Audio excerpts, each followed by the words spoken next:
that over. Gonna give that a few minutes as we do.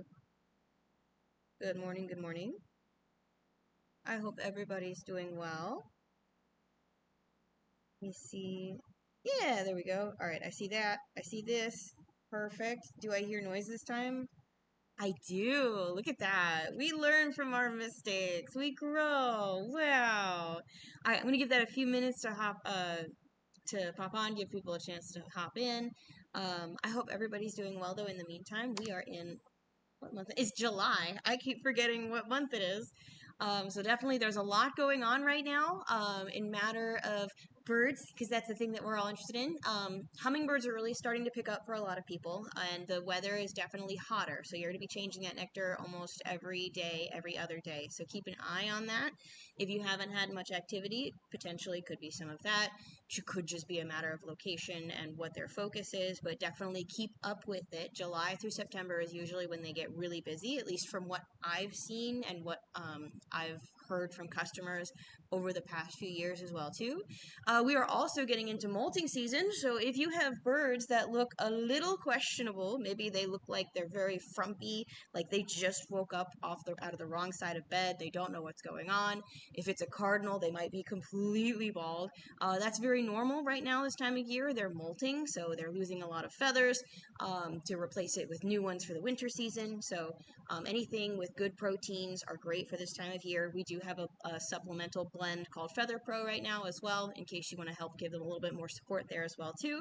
And goldfinches are very busy right now. They're in their nesting season. July and August is when they really start to get busy. So if you see any of that, it could potentially be why. So definitely make sure you're keeping an eye on like your Niger or thistle or finch feeders or whatever you're using there. De-shelled sunflower seed is also a great way to get their attention as well too. So keep an eye out for that stuff. Hope you guys are all continuing to have fun with birding and watching the birds in your yard. And with that, we're gonna go ahead. It's 8:30, so I'm gonna go ahead and just get started on here. Good morning, guys. Thank you so much for tuning in. I appreciate it. So let me see. Yeah, Monica gets it. Gnatcatchers. I'm excited about gnatcatchers. They're a lot of fun.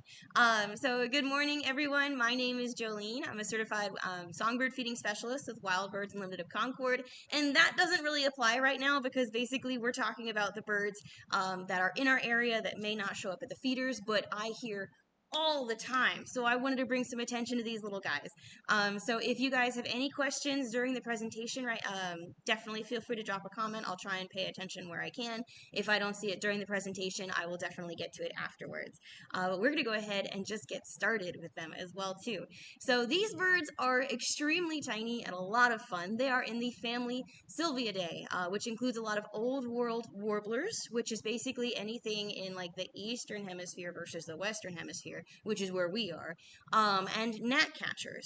There's 4 different species of gnatcatchers in North America, but the one that we have is the blue-gray gnatcatcher. And the fun thing about the blue-gray gnatcatcher is it is the most northern species of gnatcatcher that we have in North America, as well as the widest distribution. So you can actually see this little guy either on the East Coast to the West Coast, depending on the time of year, which is awesome. I love when they do that. That means there's a lot of variation sometimes in color, and then sometimes slightly different behaviors depending on location, which is really fun. So these birds prefer a lot of more kind of woodland edges or open woods. If you go more out west, it might be more of those scrublands as well too. So it just depends on location and habitat, but definitely preferring a lot of deciduous trees, so those that lose their leaves in the wintertime as well. For our location in North Carolina, we have them more so as a summer resident. So this orange area is where their summering or breeding range is. So they actually push up pretty far north for that summer season. You'll notice on the coast of North Carolina, there is that purple, and that purple is their year-round range. So they actually can be found on the coast. If you really want to get a good look at these guys, and it's the middle of winter, you could always go ahead over that way. But you'll see it follows the coastline down and all the way into like central Mexico, which is really cool as well. The yellow here is their migration habitat. So you won't really see them during most of the year. But definitely you can see them in the spring and the fall. Let's see, Monica, they're often Monica says they're often my first spring migration sighting. Honestly though, like they're very close. They're one of those things where it's a lot of fun. They're one of the birds I hear early on in the summer, spring, summer as well too. I never get tired of them. And then in this wintering range here, the blue, that's where they get found in the winter. So they go down a little bit farther down towards like the equator when it's a little bit cooler as well to stay warm. Yes, so that's all that stuff there. And the oldest on record was found to be about 4 years and 2 months old, and that's just what we have on record. They definitely could have a longer lifespan that we don't know of. But again, these are tinier birds, so they definitely have a lot going for them in regards to staying safe. When it comes to identification, I will say you can definitely confuse these birds with some other smaller birds depending on how fast you get a look at them. They definitely can look a little bit more similar to chickadees in regards to size and shape, but their beak shape is a little bit longer. So then you can sometimes confuse them with warblers, and then they also have that eye ring. So there's definitely some things to kind of keep in mind. These birds are very tiny and like slim songbirds. They're only a little bit larger than hummingbirds, and their tail is probably almost half the length of their body. So compared to some other warblers or chickadees, that tail is going to be a little bit longer in comparison. With their coloration, they're often this pale blue-gray that's on the head, the back, and then it kind of fades into a buffy gray-white on the belly. That eye ring is very prominent. It is a complete eye ring as well, too. Some birds have partial, some might have like a little bit of a larger eye ring, but theirs is pretty consistent and doesn't really change there. Along with that, their tail is often darker in coloration. It's a black tail throughout the center, and then on the like edges of the tail are white outer feathers as well too. So when they spread their tail, that's a very easy kind of thing to see as well. What is really fun is that these birds are sexually dimorphic, so you can tell the difference between your male and your female. The males do have an alternate breeding plumage in the summertime, anywhere from January to August, depending on where they're at, and it is literally just this very fancy dark black eyebrow that goes above the eye as well too. So that would be the best way to kind of determine your male from your female, at least in this location during that time of year as well.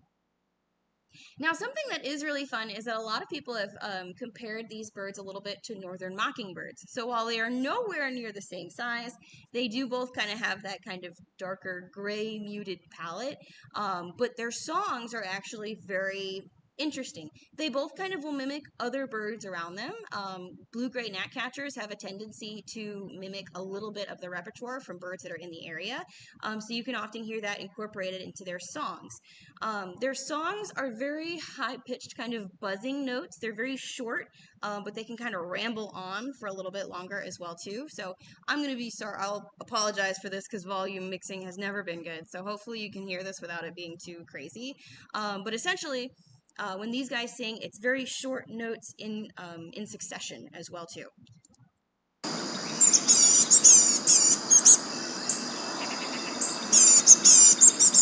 So high-pitched buzzing and very rapid fire. So a lot of kind of different, I think I thought about it the other day, and it's kind of like a DJ that's playing a little bit with their records or whatever, however DJs mix their music, I do not know. But it's essentially very much one of those kinds of things where the notes are all over the place, but they're very short and a very buzzing sound. And the song is usually what you'll hear during the summertime or when they're setting up territories and things like that as well. Their calls are probably what we're going to hear more of. Essentially, these are one note, similar kind of buzzing call, but very quick and very kind of that same pitch as well. So this is an example of the call. The call can happen year-round as well too, so that can be just a form of communication with like other blue-gray gnatcatchers, where food is, if there's predators in the area, things like that as well too.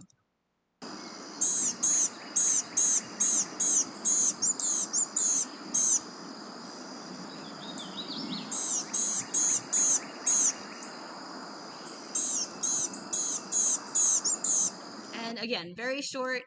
Again, that one note. Honestly, they feel like Angry Birds to me, just with that little eyebrow, which makes them an absolute delight, which I find to be very fun. Hopefully you guys heard that, those sounds okay as well too. And that call is oftentimes what you are going to hear in the middle of summer. I have heard them pretty much everywhere. I saw one in the parking lot outside of the store the other day, just because I heard it chattering away like that too. So this is one of those times where paying attention to sound ID can be very helpful, because sometimes you hear them before you see them. This is an example of a few other of the gnatcatchers that we have in the area, not in our area, but in North America. We have the black-capped gnatcatcher, the black-tailed gnatcatcher, and the California gnatcatcher. Their names are very obvious depending on what they're talking about. Your black-capped has the like kind of heaviest cap of the three species. Your black-tailed has that very prominent black tail, and your California gnatcatcher is located a little bit further out west. So their names are pretty like on the nose, which is always fun. And again, those are all more western species, so we won't really see any of them in this area. You would have to go hunting for them and go on a road trip, which is never a bad thing. That's always a delight. So when it comes to their diet, these birds, despite their size, are insectivores. So they will go for small insects and spiders. Believe it or not, gnats are not actually a large portion of their diet. They may take advantage of some, but they'll still take advantage of like smaller caterpillars and moths and things like that as well too. The way that they work is they often search through a lot of outer foliage, so maybe in the center of limbs or towards the outer parts of trees, with a lot of quick head movements and constantly flicking their wings and their tail. So this is just an example of what some of those patterns may look like. Again, warblers also kind of do the same thing as well as chickadees, but the way that these birds flick their tail and have constant head movements so quickly is a little bit faster than a lot of those other species.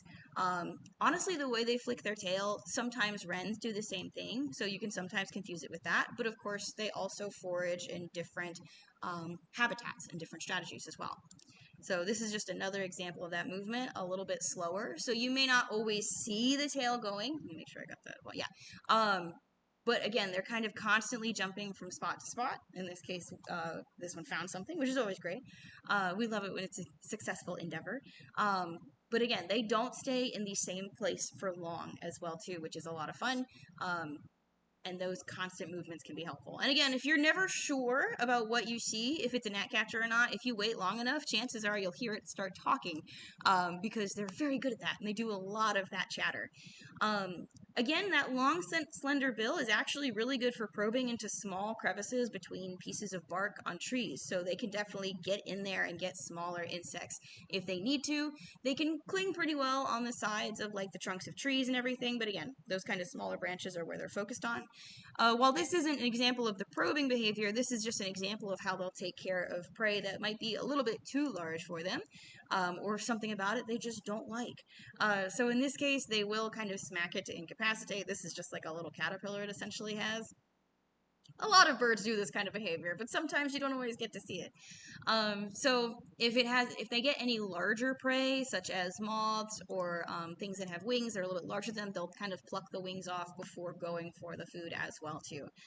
So they definitely know how to work around the food items that they want. Now, these birds, kind of like I said, they're very chatty, and another reason for that is because they're very aggressive to intruders. They have no problem warding away anything that's larger than them or not supposed to be in their space. So they can, again, be very competitive towards other blue-gray gnatcatchers or other birds that they just don't like and don't want to see in their area. This can look like a few different things. They have no problem chasing and kind of bill snapping at intruders. And with that bill snapping, it's essentially like a clacking sound that can be very loud. Lots of birds do that type of behavior. And if they're trying to get their attention to look very big because they are very small, they'll kind of do a forward lean, they'll fan their tail, and they'll aggressively call while trying to get that intruder to leave. When it comes to nesting season, these guys kind of show up in the area around the same time, and usually they are monogamous for that season. Whether they stick with the same partner next season kind of is completely up for debate. But oftentimes they pair off and find a partner and a mate within 24 hours of arrival in the nesting habitat. So they waste no time. They know what they need to do, and they want to get it done as fast as possible.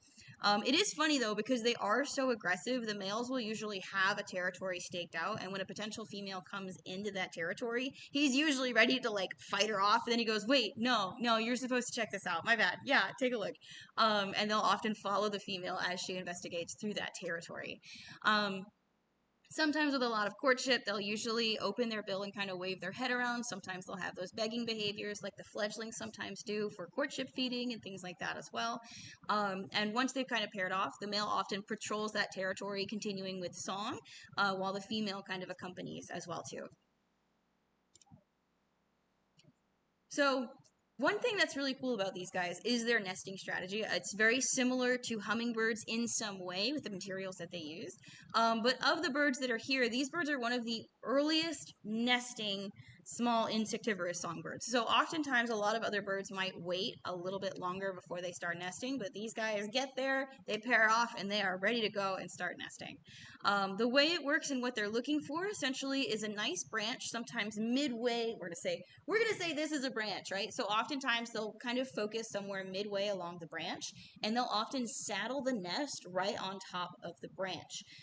While they use a lot of the same materials as hummingbirds, hummingbird nests are often found on the edges of the branches, while blue-gray gnatcatchers focus more on the middle of the branch, maybe a crook on the branch, and kind of use it there as well too. When they're figuring out their nesting site, they usually, or once they finally figure it out and they set it up, they make a high cup nest, and they anchor it with spider web or caterpillar silk. So oftentimes they have no problem robbing any potential caterpillar nests or areas, and just taking that silk with them as they go and using that as the anchor for their nest. These guys are cooperative nest builders and everything as well too. So you have both the female and male participating in building the nest too. So this center area is where the nest is being built. You've got the female coming in. They kind of touch beak to beak for a second. But then she's going to start using some of the materials she got, and she kind of slides that on the bark to kind of set that nest in place and get started on that as well too. And the male does the same. So let me see. And you can tell it's him with his fancy little eyebrow.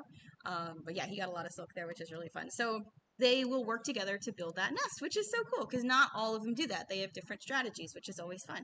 So the outside is going to be that spider web and caterpillar silk. The interior is going to be a lot of grass stems, plant down, like willow catkins, very soft, kind of fluffy material. And again, it's very high on the sides. And oftentimes they camouflage the outside with lichen and different plant material. So, oh man, I think I kind of spoiled it here. But essentially, when you're checking this out, there is a blue-gray gnatcatcher nest here. You might have seen me start the video and seen where it is.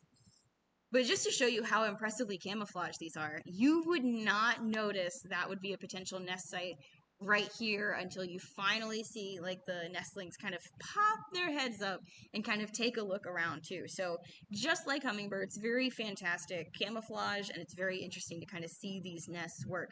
And as the young can start to get bigger too, these nests are highly elastic, so they can kind of stretch a little bit as needed.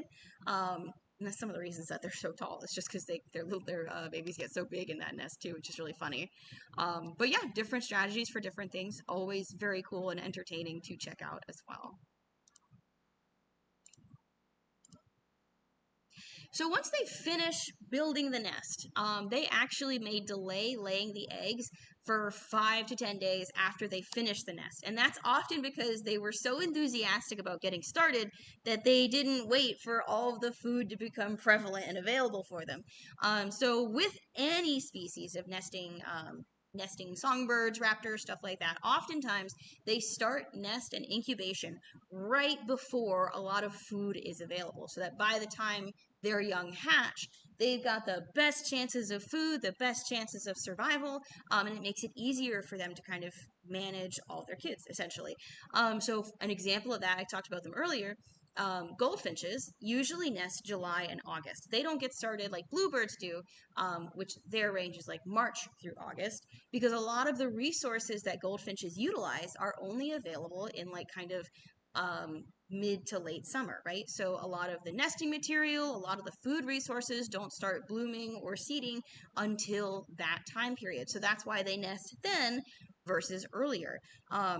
And same thing with birds of prey. They nest early in the year because they have a longer incubation and nesting period, so that by the time their young are ready to leave, there's a lot of other potential like songbirds or mammals that are also nesting or having young at that time, which makes for easy food availability.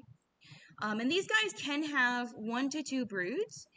So essentially they nest once to twice a year.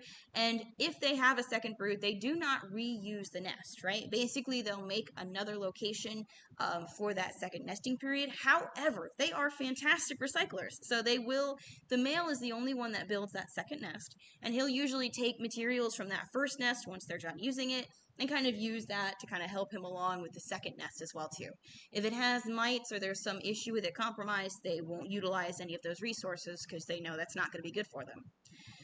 So Like I said, they can have 1 to 2 broods in one summer, which usually each one of these has 2 to 6 eggs, but oftentimes on average, these birds have about 4 eggs at a time. When they lay all the eggs, that's when they start incubating them, which can take 11 to 15 days, so around 2 weeks. Both parents will incubate the eggs. However, the female is the only one that has a brood patch. So since I talked about feathers before even starting this presentation, I thought it would be fun to talk about this as well. All right, so I know the video person says this is a male, but I don't know if it's a female or not. But basically what I'm looking at is a blue-gray gnatcatcher that's preening, and essentially right here in the center where there's kind of that patch, if a bird has kind of like missing feathers on the belly, that is called a brood patch. Usually the females are the ones that will kind of get this the most, but essentially what this is when they're nesting, they will lose feathers in that spot, which basically expose the skin, so that when they're incubating the eggs, there is egg to skin contact, which allows for more temperature control while they're incubating those eggs as well too. So oftentimes females get those. Sometimes your males can have a partial brood patch. In this case, your males don't have one with the blue-gray gnatcatchers. They're very cute preening, I swear. But it is a very interesting kind of, not behavior, but something you might notice during the summertime. So if you notice a bird that's just missing a lot of feathers down there, like when the wind blows the right way or something, that could be that brood patch as well too. So once they finish incubating, all of these young will hatch around the same time, and they are altricial young. So they're pink, they're blind, naked, defenseless, and they require a lot of parental care.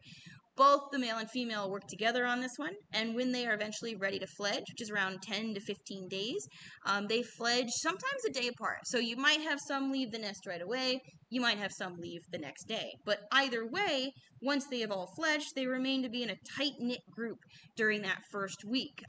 So like oftentimes you'll see them all kind of huddled together as they kind of figure out their bearings and everything as well too. So, let me see. Yeah, I'll leave that. So once they're finally ready to fledge, and this is just going to be an example of them getting fed, or potentially some of them getting teased, when they are ready to fledge, oftentimes they'll still be fed by the parents within, for like the next 18 days or sometimes 3 weeks. And how long they're fed for depends on if they are with their first or second brood. So this is just a good example of how excited and enthusiastic fledgling songbirds can get as well too. And they look a lot like the parents. You'll notice oftentimes this time of year, just to play this back, usually any fledgling, their bill is still sometimes very kind of malleable. So on the sides, they have like the gape flanges or like the light yellow compared to the black beak that the adults have. But other than that, they do still have that eye ring. They're a little bit fuzzy, might have a slightly shorter tail as they're kind of getting all those feathers in, but it just varies. So yeah, depending on how long or if the parents have that second brood, will determine how long the previous brood is fed for. And honestly, these guys are independent after 2 weeks of leaving the nest as well too. So these birds can be, usually when you find them like kind of out doing their own thing, they remain solitary or in pairs. Oftentimes right after nesting, you can have a unit of 3 or 6 until mid-August, where they kind of start to disperse and become a little bit more independent. So they don't stay in like those huge family units for long. When we're looking for them, and I would usually at this point like direct you to like eBird and other things, but honestly, like if you go to like a park anywhere that has deciduous trees during this time of year and you just listen, chances are you will hear them. And then from there, we can start kind of scanning the trees, right? So if you hear them first, pinpoint the direction you hear them from, and kind of take a look and just kind of scan the general trees, right? So basically kind of move your line of sight to left, to right, to left, and slowly until you start to see some quick movement in the trees or some branches moving or things like that. These birds often do a lot of moth-like fluttering, and they do very short flight between trees. So you're not usually going to see them gliding super far or kind of having bouncy flight like goldfinches, for example. And when they do glide, they glide with their wings closed, unlike some sparrows and other birds as well. These birds are not usually present in like coniferous woods, so areas with pines, firs, cedars, they're not really going to be there. So again, focus on anything with oaks, hickories, maples, ash, in case you do better knowing those names as well. And like I said, they're heard before they're seen, so really take the time to listen, take your time to find them, and you'd be surprised how many you can see during one summer season, or even here.